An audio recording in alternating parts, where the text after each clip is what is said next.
can feel scary, and sometimes it's hard to remember that it also means a new beginning. It can be even scarier if it feels like starting from zero, from scratch. It makes us feel like we are going all the way back to the starting point. I think that finding yourself in this position of starting over could be overwhelming. I remember when I started studying psychology as my second career. It was like starting from zero.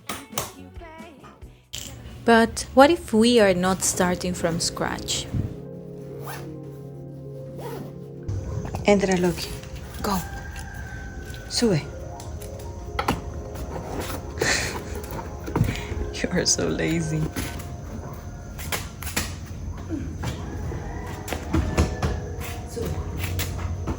Life never makes us start from zero. It always gives us the tools of everything you've learned so far. I discovered that I have more tools to overcome obstacles and try new things. I am more confident than a few years ago, and it's easier to walk away from places where I do not feel appreciated. I also feel much clearer about what I want in life.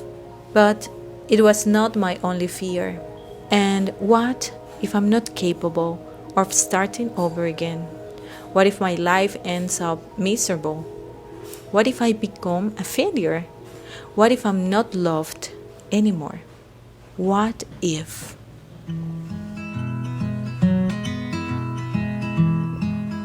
Loki, ¿estás listo para la playa, Loki? Are you ready for the beach?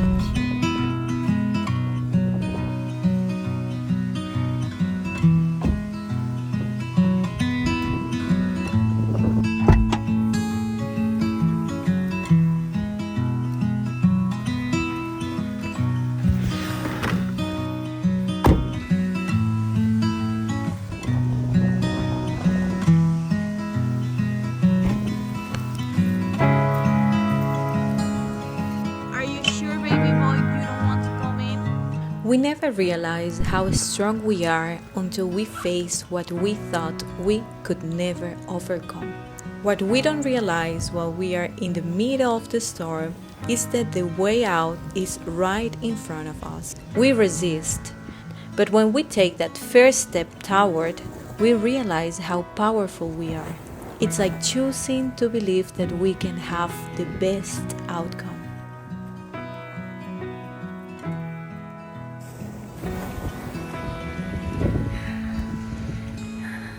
Loki doesn't like water. He doesn't like to take showers. You don't want to go inside of the beach? Really?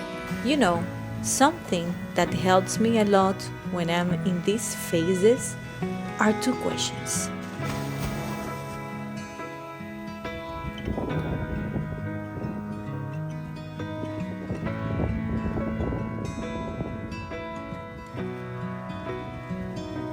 I have two questions that I always ask myself when I'm passing through these difficulties, when I'm passing through these kind of changes, new starting, feeling like I'm starting over again. I feel I've been in this moment of frustration. But I feel like these two questions are so powerful. They just make me feel like everything will be okay.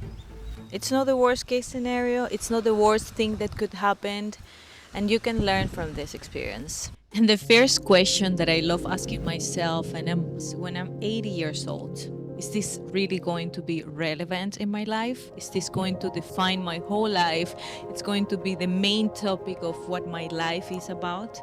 No, when I'm 80 years old, this is going to be very insignificant. So having this perspective, I feel like these experiences that look so big because they are in front of my eyes in the now. But I realize when I see it from far, just looks like a really small challenge, a really small thing that I can overcome, a really small thing that will become a good story. And the second question that I always ask myself is, what's the worst thing that could happen? If I take this risk, if I decide to change and accept this change that is in front of me and accept the challenge that life is putting in front of me, what's the worst that could happen? For example, starting a new business, entering into a new relationship, moving again to my parents' house. I don't know, could be like different things. Most of the time, I realize that while my fears are valid, it doesn't mean they're real.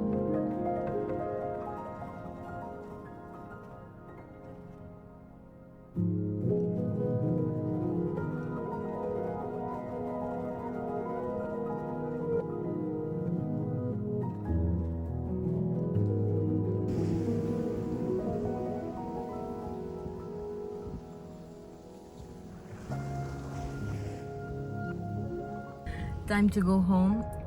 It's very hot outside and Loki is very early, so now we should take him home. And I have to come back to the city. It's a 1 hour driving because we have some meetings for work. The real magic happens when we stop fighting with life and surrender to what's coming. Life made something very clear to me. No matter how many times you have to start over, what matters is what you learn along the way. Saying goodbye to a relationship or even starting to study something you never imagined isn't the end of something, it's the beginning of a new chapter. I've learned that the process is just as important as the destination, and it's in this process where true growth hides. Today, what seemed like a painful transition has been the best investment I could have made in myself.